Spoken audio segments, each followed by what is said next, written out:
Now, this video only applies to the business owners out there because I'm going to be walking you through my method to hiring marketing agencies without wasting any unnecessary money. I'm going to be walking you through kind of my 4 steps from research to knowing my numbers to the questions to the conversations I have with the marketing agencies I work with to help me take my business to the next level, revenue and profit-wise. Stay tuned. Now, I don't play around in my business. I don't like losing money, and I don't like doing a lot of work. I don't have any employees that work for me. I have 0 employees that work for me, and we do $3.4 million per year. Now, to be able to do that sort of numbers, you have to have a lot of people that, even though they're not my employees, I need a lot of help. And that's why I work with a lot of different marketing agencies to help advertise my company, manage other aspects of all the stuff related to running a business here. Now, the way I start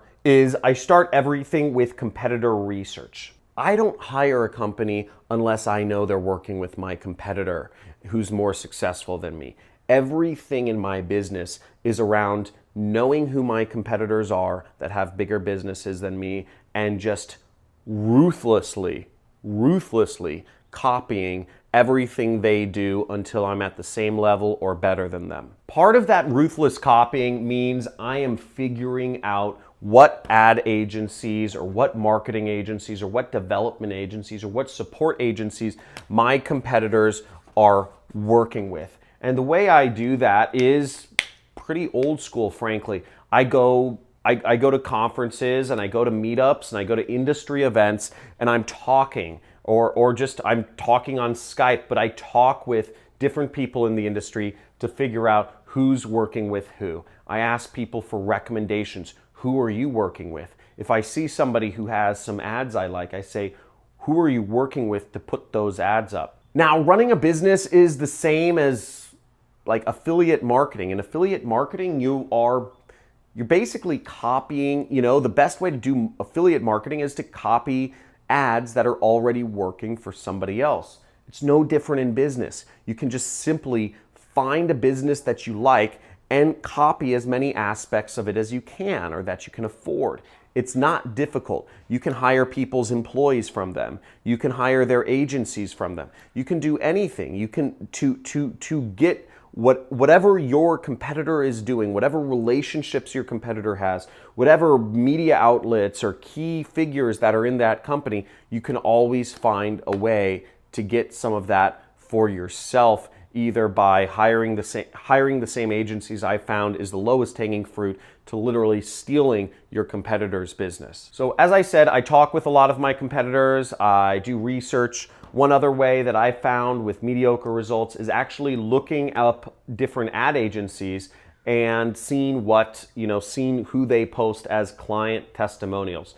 Sometimes you'll see somebody post a client testimonial and they'll be one of my competitors, and then I'll try to work with that agency. I'll at least test them out. The next important thing in terms of hiring a marketing agency or a freelancer, or whoever you're hiring to help your business, is knowing your numbers, okay? Know what you're willing to spend with that freelancer or that agency or that consultant.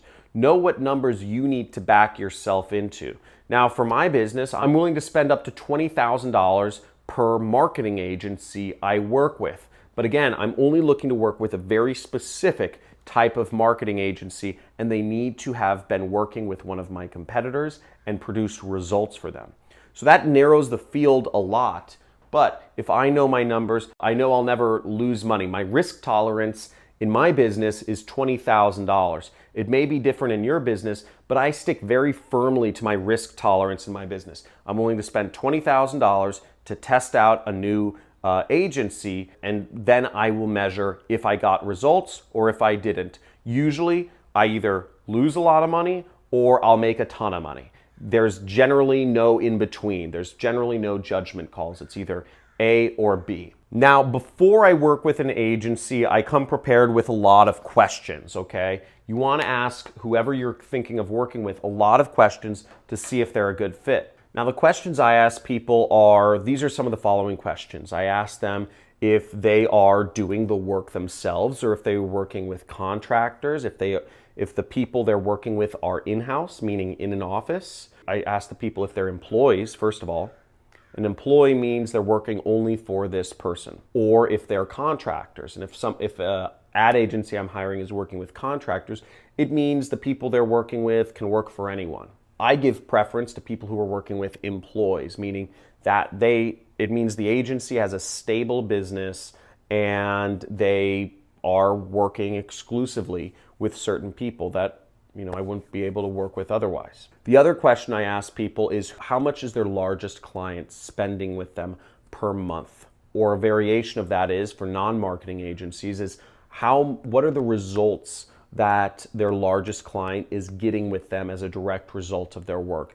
I want to know what the top level of this agency is, what the potential I have to gain from working with a particular marketing agency. Now in my business, the way I manage my business is I only look at opportunities that can potentially double my business. Again, I'm not interested in working with a marketing agency who can make me an extra $100,000 a month. I'm only interested in working with marketing agencies that can make me an extra $500,000 per month in gross revenue. That's very important to me. So that narrows the field, and that means I'm only working with agencies in certain fields of marketing. Now, I also ask the agencies I'm working with, who are their other clients that are similar to me? Again, this is sort of a loaded question because oftentimes I've already done my research and I already know or have heard of that they are working with a similar client to mine or one of my competitors. I look to verify that information and see if they actually name that they're working with a competitor of mine because that's important to me. Again, I want to work with people who are doing effective advertising in the same field as me. I don't like taking risks and I don't like taking unnecessary risks. Other questions I ask are, what is the role of the person I'm talking to, or what is the role of the owner of the agency? Are they doing any hands-on work themselves, or are they sort of just an account manager, or am I going to be handed off to an account manager and be working with other employees? I just like to have an idea of, it doesn't matter to me whether or not the person is, that I'm talking to, the salesperson or the owner of the agency necessarily does the work, but I like to have a clear idea of the roles of everyone in the agency so I know who's doing the work and who's not doing the work. Other questions to ask are the fee structure. I usually leave that to the end because people are kind of like iffy about the fee structure. Now, usually that, the cost of working with somebody is like the biggest factor that people are scared about. For me, cost it's a very simple decision for me. It's either, I come prepared. Remember, I'm coming to the table with a number in mind. I know I'm willing to tolerate spending up to $20,000.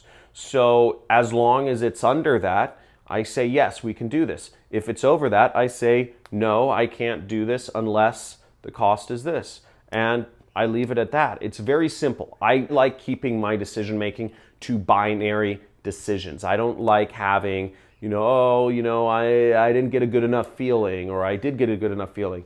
The way I do decision-making is just binary. Either it falls within my parameters or it doesn't, and it makes life a lot easier for me that way.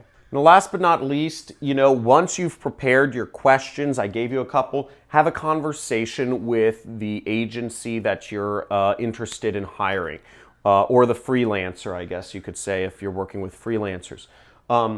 Generally, how I do conversations is I say, okay, I like setting a structure or an agenda to a conversation, because otherwise, when you're hiring somebody new, the conversations can ramble on. I used to do this the same when I hired employees. I would say, okay, let's structure the conversation this way. I'll tell you a little bit about myself and my company and what our goals are. You tell me a little bit about yourself, your company, and what a good client looks like to you, and then we will go. Then I'd like to discuss, some questions I have for you and how we can potentially work together. That's how I structure my conversations. Me, you, working together. And that tends to keep conversations from going on wild tangents that'll end up wasting both people's time and wasting your time or another person's time is just generally disrespectful. So I hope this helps you out, whether you're looking to hire a marketing agency for your business or a freelancer or a consultant. I hope my knowledge here helps you get a little better understanding of how you might be able to approach hiring companies or freelancers without wasting money. Now, if so, give this video a like, or if you have any questions for me or ideas for future teaching topics, post it in the comments below. If you'd like to learn a little bit more about what I do for a living to make my income online, I do what's called affiliate marketing.